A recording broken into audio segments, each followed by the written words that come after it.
Welcome back again dear students. चलिए आज हम पढ़ते हैं 10th क्लास की पोइम डस्ट ऑप्शनों के कुछ इंपॉर्टेंट क्वेश्चंस जो 2024 बोर्ड के अंदर काफ़ी इंपॉर्टेंट रहने वाले हैं, उनका डिस्कशन हम कर लेते हैं।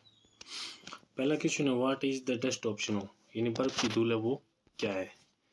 Dust of snow is a collection of tiniest particles opsno reciting on the upper part of an object। ये सबसे छोटे कण हैं जो किसी वस्तु के ऊपर विद्यमान रहते हैं। ये क्वेश्चन भी काफी इंपॉर्टेंट रहने वाला है।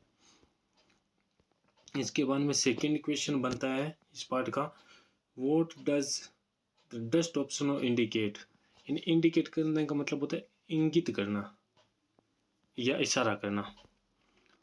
The dust of snow indicate the fall down of sad pessimistic thought from the mind of the poet।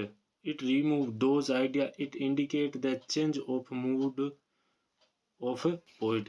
यानी ये जो विचार थे कवि के जो मन से दुख हटाने का काम करती है, ये उन विचारों को हटा देती है, ये कवि के मन के भावों को बदल देती है, ये काम करती है।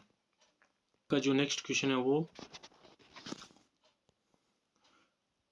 What side of nature do crow and hemlock represent।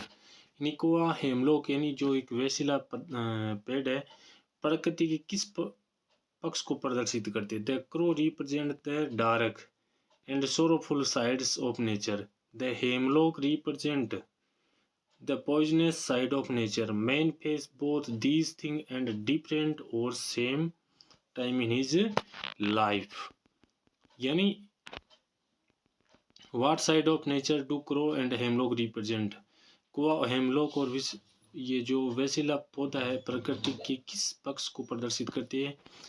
ये क्वेश्चन भी इम्पोर्टेंट रहने वाला है। How was the day of poet saved। यानी कवि ने अपना दिन किस प्रकार से बचा लिया था, सेव कर लिया था। The day of poet was saved when the crow shook down the dust of snow that removed his sad thought। यानी कवि का दिन कोए के द्वारा बर्फ की धूल को हिलाकर गिरा देने से बच गया था। यानी जैसे ही कोआ बर्फ की धूल गिराता है कवि के ऊपर, उसके कारण उसका दिन बच गया था। उसने उसके दुखपूर्ण विचारों को क्या कर दिया था, हटा दिया था, यानी रिमूव कर दिया था। किनको, सैड थॉट को। नेक्स्ट क्वेश्चन है what is the main theme of the poem dust of snow.